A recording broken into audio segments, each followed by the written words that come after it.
Bom dia. Quarta-feira, dia 21 de abril de 2021.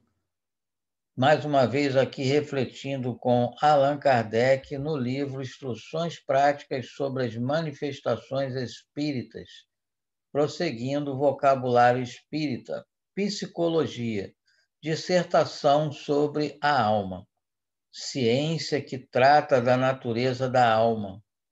Este vocábulo seria para o médium falante aquilo que a psicografia é para o médium escrevente, isto é, a transmissão do pensamento dos espíritos pela voz de um médium. Como, porém, já possui uma acepção consagrada e bem definida, convém não lhe dar outra. Pureza absoluta, estado dos espíritos da primeira ordem ou puros espíritos, os que percorreram todos os graus da escala e que não devem mais passar pela reencarnação. Purgatório, do latim purgatorium, o fato de purgar, de puros, puro, derivado do grego pyrrhus, fogo, antigo emblema da purificação. Segundo a Igreja Católica, lugar de expiação temporária para as almas que ainda têm que purificar-se de quaisquer manchas. A Igreja não define de modo preciso onde se acha o purgatório, coloca-o em toda parte no espaço, talvez ao nosso lado. Também não explora claramente a natureza das penas que aí sofrem. São sofrimentos mais morais que físicos.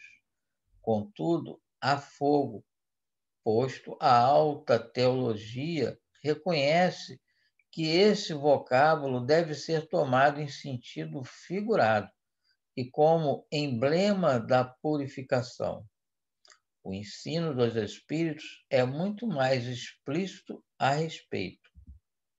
É certo que eles repelem o dogma da eternidade das penas, mas admitem uma expiação temporária, mais ou menos longa, que, salvo o nome, não é outra coisa senão o purgatório.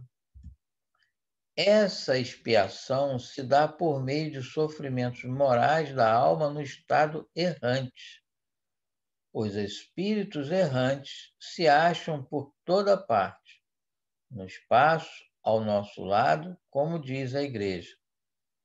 Esta admite que no purgatório haja certas penas físicas. A doutrina espírita diz que o espírito se depura, se purga de suas impurezas nas existências corpóreas. Os sofrimentos e as tribulações da vida são expiações e provas pelas quais se eleva. Disso resulta que aqui na Terra estamos em pleno purgatório.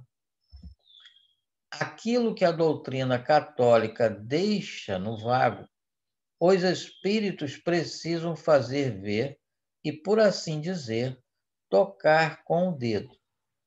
Podem, pois, os espíritos sofredores dizer que se acham no purgatório, servindo-se de nossa linguagem.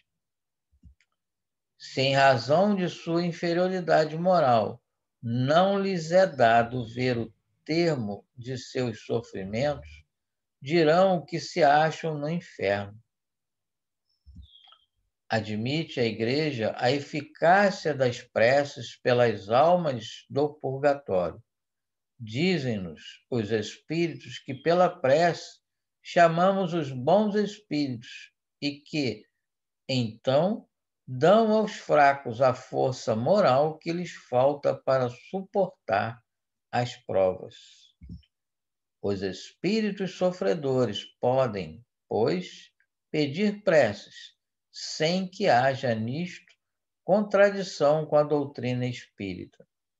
Ora, de acordo com os que sabemos dos vários graus dos espíritos, compreendemos que eles possam pedi-las segundo a forma que lhes era familiar quando em vida, ou melhor, quando encarnado. A Igreja admite apenas uma existência corpórea, depois da qual a sorte do homem estará irrevogavelmente selada para a eternidade.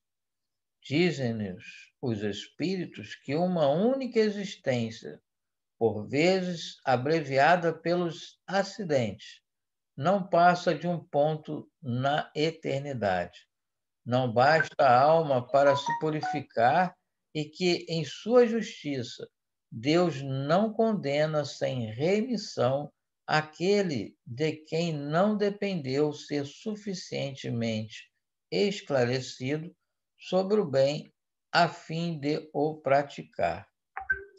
Sua doutrina deixa à alma a faculdade de realizar numa série de existências aquilo que não pôde fazer numa única. Nisto se acha a principal diferença.